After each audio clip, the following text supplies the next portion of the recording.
A gang stole £2.7 million of art and antiques from the home of a cider magnate in a highly sophisticated heist, a court heard.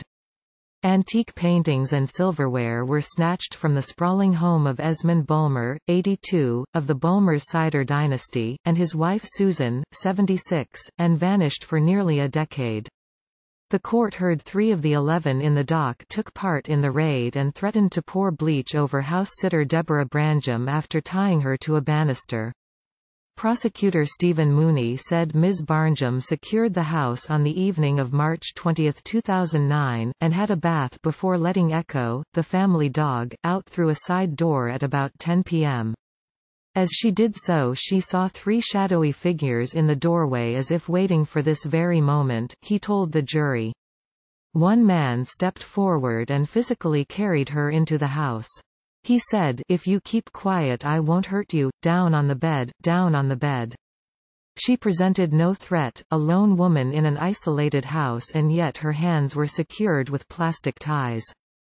They then placed a blanket over her head and asked her if there was jewelry or money in the house. The burglars spent the following 45 minutes going through the house, selecting items to take with them, including one of Mr. Bulmer's cars.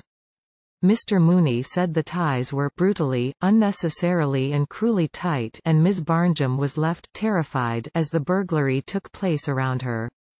Before the burglars left, they promised that they would leave a message for someone to come to the house and rescue Ms. Barnjum. They didn't keep that promise, and so she spent the night cold, frightened, tied up to a banister and hooded in the empty house that had just been ransacked, Mr. Mooney said. Ms. Barnjum's sister arrived the following day to find the house-sitter distressed and still tied up, and called police.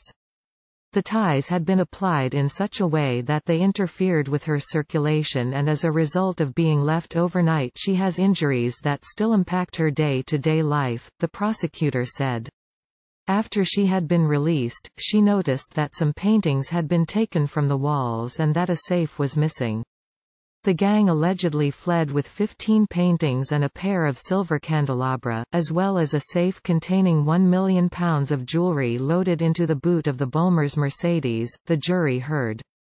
Bristol Crown Court heard other defendants stored the paintings in a garage while a different team defrauded the insurance company out of reward money. In December 2009, a man called Richard Ellis became involved in tracking down the artworks for the family. With the assistance of him and the Bulmer family, an advert was placed in the Antiques Trade Gazette in February 2015 offering a £50,000 reward for the paintings. Jonathan Rees allegedly acted as a go-between to secure the reward, claiming he had ex-SAS members who would recover the artwork, the court heard. He is accused of persuading Hiscox to increase the reward to £175,000 and personally returning the paintings to a secure location in Bermondsey, London, in August 2015. Hiscox allegedly paid the money into an account for a company called Lois Jewellery. It was then distributed among those involved in the insurance fraud and burglary, it is claimed. All the pieces, including pre-Raphaelite works, have since been recovered except for one, Sir John Lavery's after Glo Taplow, it was said. The court heard how the plan was cooked up after 2 of the defendants worked as builders on the property during 2008 and 2009. Nearly 10 years after the heist, 11 men appeared in court to deny charges related to the aggravated burglary in Bruton, Somerset, in March 2009. Opening the case, Mr. Mooney said the heist was a highly sophisticated criminal operation in which each defendant played individual roles, but all benefited from each other's criminality.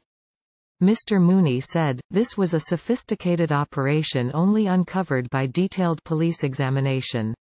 Although there are 11 defendants in dock, the prosecution does not for 1 minute suggest that these were the only individuals involved. We acknowledge there were clearly others who have managed to avoid being apprehended. But whatever may be heard about the ones that got away, this does not diminish the actions of those in the dock, the ones who did not get away. Referring to the origins of the operation, he added, not all the builders on site during this period decided the location where they were working was something they wanted to take advantage of.